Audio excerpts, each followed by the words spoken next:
Thank you. Yes, I'm very pleased to be here another year to give out scholarships or introduce our scholarship recipients. And it's always fun because there's usually more than one in the room.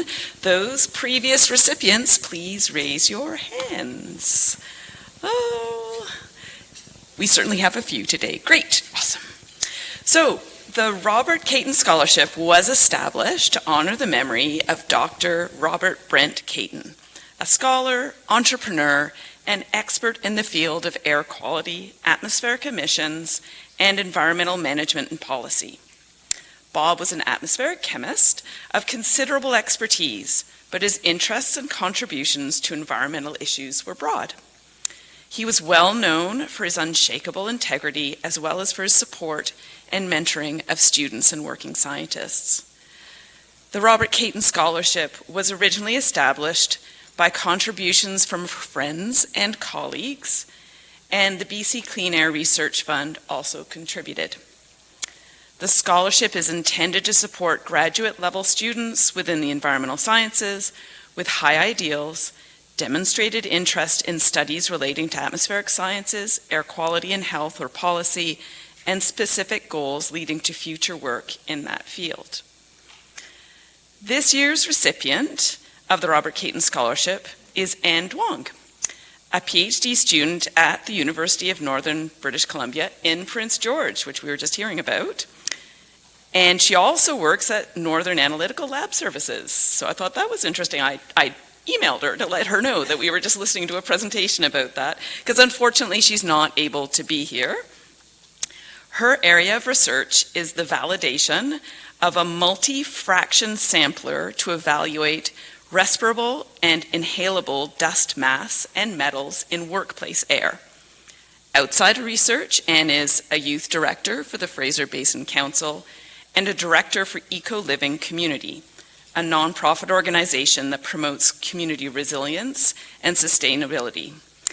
And I am hoping through the magic of the internet, is she there? Oh, fantastic. We even have her picture. So please join me in congratulating Anne. And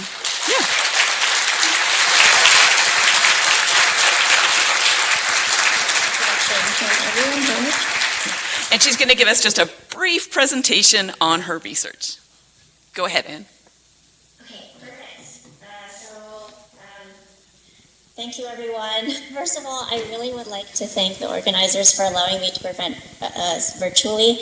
I know there's been a few hiccups, so thank you so much for allowing me to be here virtually. And most importantly, I would like to thank the Robert Caton Scholarship Committee for awarding the scholarship to me, and I'm deeply honored to share this award with so many young and talented occupational hygienists, and I hope I will be able to continue Dr. Caton's legacy through my research and advocacy work in industrial hygiene and air quality. So just a bit about my project. As Kathy mentioned, I'm working on validating a multi-fraction all-in-one sampler called the Disposable Respirable Sampler that was developed by Zephon that can sample for inhalable dust mass, inhalable metals, respirable dust mass, and respirable metals, which are all tied to very specific health outcomes. And basically using a single sampler for the collection of both fractions will considerably reduce the burden on industrial hygienists because they don't have to deal with using separate samplers and for the actual employee who must wear two different samplers. So I will perform this validation using a handmade rotating workplace aerosol sampler, which was built by actually an undergrad student in environmental engineering at UNBC. And I will do that in the laboratory and in the field at the College of New Caledonia in Prince George using their welding shop. I am working with Dr. Martin Harper from the University of Florida, Stephen Verpel and Peter Berthier from the Belgian Center for Occupational Hygiene for this project. And I'm super excited to go to Belgium in 2 months for a research experience related to my research at Q Mineral, which is part of the Belgian Center for Occupational Hygiene. And it's funded by a Michael Smith Foreign Study Supplement. Because as you guys might know, in Northern BC, it can be very challenging to access mentorship and support for this type of work. So I really, really appreciate individuals like you guys that play a crucial role in supporting researchers like me who are carrying out significant projects in these remote and underserved communities. So my project just started this January, so I hope I can make the next workshop in person next year to update you about my progress. So thank you so much again, everyone.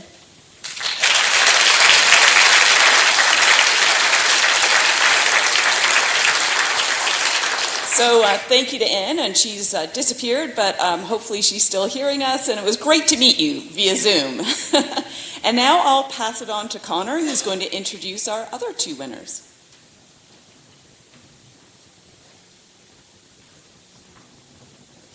Okay, thanks, Kathy. And I'll ask our other two scholarship winners to come up to the stage and sit here, and then I'll introduce them both in turn. So this is the second part of the Caton Scholarship Awards, and this is a scholarship in honor of David Bates. And it was established to honor the memory of Dr. David Vincent Bates, who was one of the foremost international authorities on the health effects of air pollution. So in addition to being a prolific researcher with hundreds of research papers and 6 books to his name, David trained numerous leading respiratory physicians and researchers, many of whom are now improving our understanding of the health effects of air pollution. And this scholarship is connected directly to the Robert Caton Scholarship for a very important reason. Bob and David worked on many projects together, including A Citizen's Guide to Air Pollution, which I think many of you are familiar with, which was written to inform educators, policymakers, and concerned citizens about the importance of air pollution. So this year I'm very pleased to say, we have 2 recipients of the David Bates Scholarship, Suochi Ren and Owen Harris, and I'll introduce each of them in turn, and then in turn ask them to provide a very brief overview of their interesting research. So first of all, Suochi Ren is a master's student at the Institute of Resources, Environment and Sustainability at UBC, where I did part of my graduate research, so really nice to see that connection. And she's researching urban environmental quality and its applications to environmental justice, which is a really important area as we look at climate action, how do we connect to the just transition, and so on. Before starting her master's, Suochi interned with the World Wildlife Fund in the Amur Heilong Ecoregion Complex program in China, working on environmental and wildlife protection projects. So please join me in congratulating Suochi, and she will tell you about her work.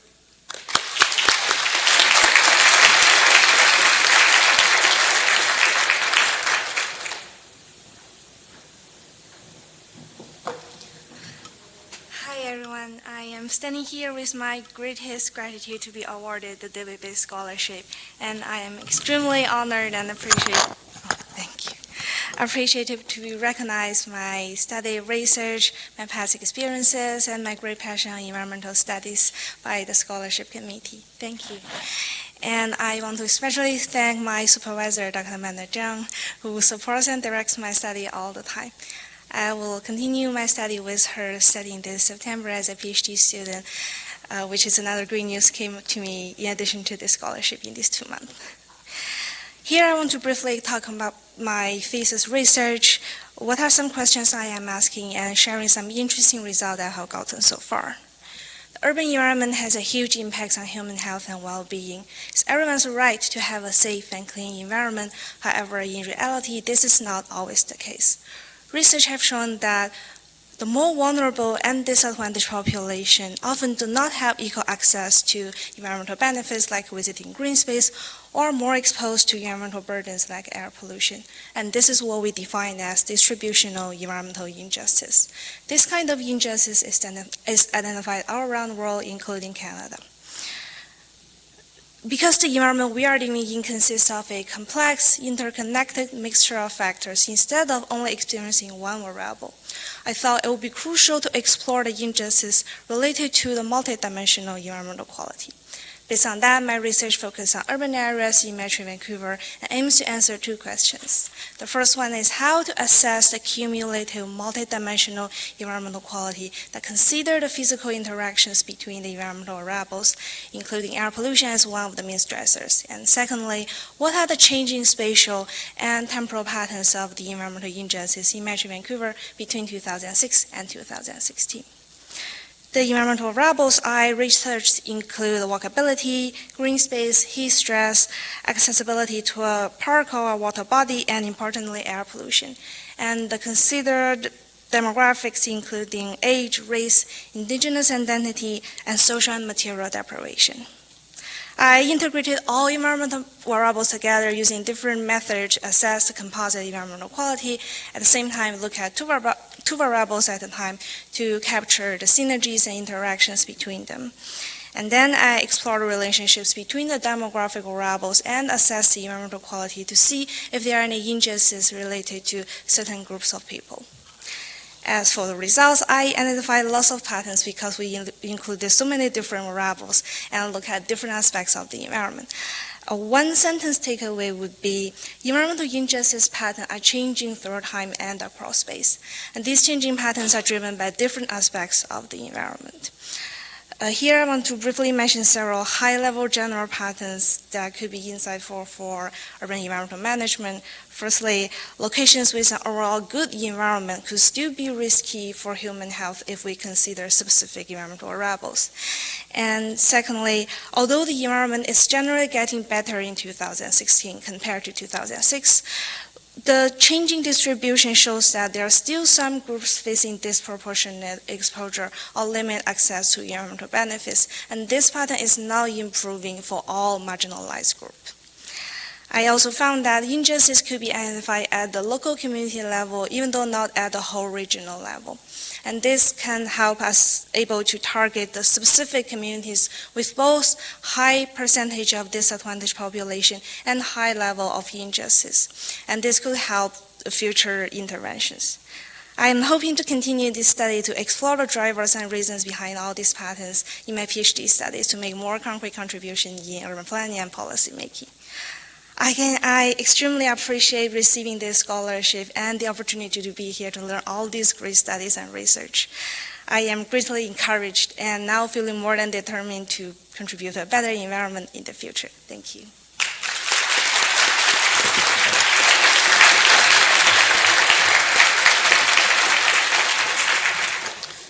Thank you very much, Shochi, and congratulations on moving into the PhD program. So now I'll introduce you to Owen Harris, who's also a master's student at UBC, conducting research in the Environmental Physiology Lab on how breathing during exercise is impacted by exposure to ground-level ozone and other factors. And Owen is an avid outdoor enthusiast who enjoys trail running, backpacking, and skiing in the wild, clean air places of BC. So please join me in congratulating Owen, and he'll give you an overview of his work.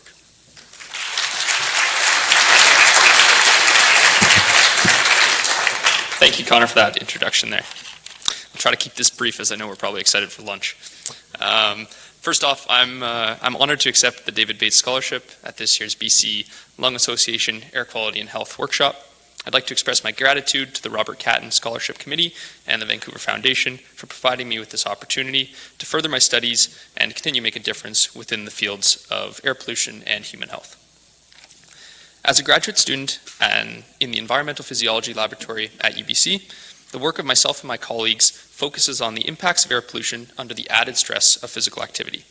While participating in regular exercise is obviously well known to improve overall health, data from the World Health Organization recognizes that nearly 100% of the world's population breathes air that is above their guideline limits. While we are fortunate here in Vancouver to experience fairly low levels of air pollution, understanding how exercise response is impacted by this air pollution and if these responses can be predicted is of utmost importance. My current research focuses in particular on ground level ozone. As we know, ozone exists both within the stratosphere as part of the ozone layer that protects us from incoming solar radiation, but also at the ground level as a secondary pollutant or in that air that we breathe. Ozone's well known to interact with the respiratory tract and cause both direct and indirect effects on respiratory symptoms and pulmonary function. However, a wide range of these individual responses exists despite identical exposure doses.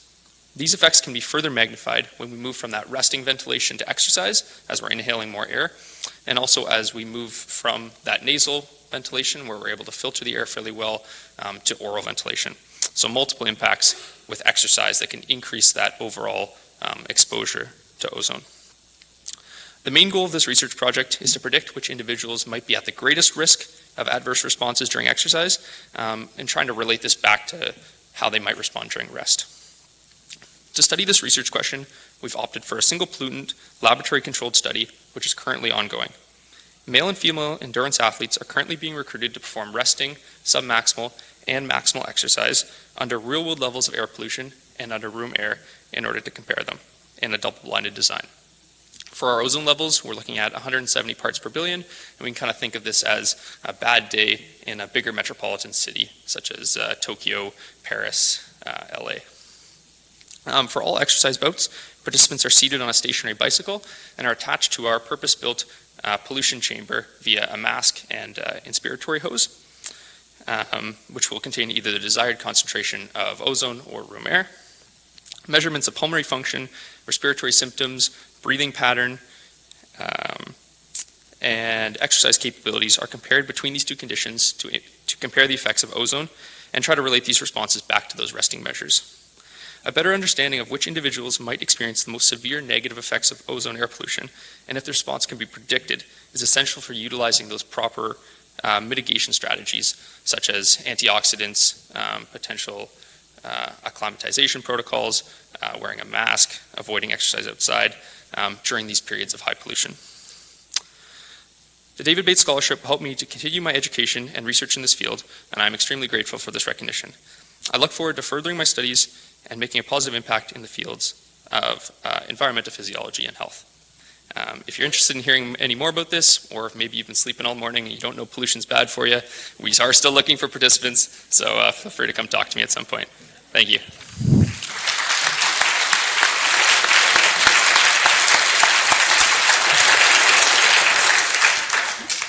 Thank you very much. Congratulations, Shoji and Owen. And I'll just say, at lunch, if you have a chance to come and speak to our scholarship recipients, they are, new members of this community, and I'm sure would love to hear your interest in their work and to hear more about what you're doing. Thanks.